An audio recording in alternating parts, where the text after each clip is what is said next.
Hi, getting a new iMac? Well, somebody writes in about what are they going to do? Where are they going to put their post-it notes? The question comes in from Marquise Brown's videos from Nathan Dixon, and we're going to find out the answer coming right up.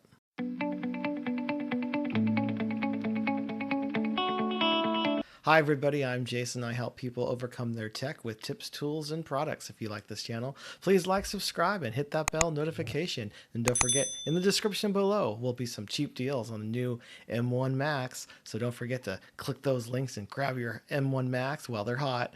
All right. So to answer this question, where do we put sticky notes on our M1 Max? Well, simple question. Let's use digital sticky notes, right? So if we go down to this menu, it's pretty much built in to your Mac. And right here is just the launch pad. So basically what we're doing is we're going into the stickies. There it is. No problem, right? So you can click on it, you can change the font, the color. I think blue's okay. I really like green. I'm probably gonna get, if I get a new iMac, definitely get a green color iMac because those rock, right? All right. So that's all you do. Simple trick. One, two, three. Easy as pie.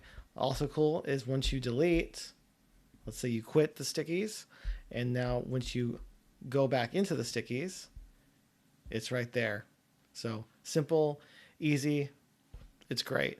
And question of the day, what color do you guys like your sticky notes to be? Now that I saw green, I like green. But let me know in the comments below, what color sticky notes do you like to see? And I'll geek out with you in the next video.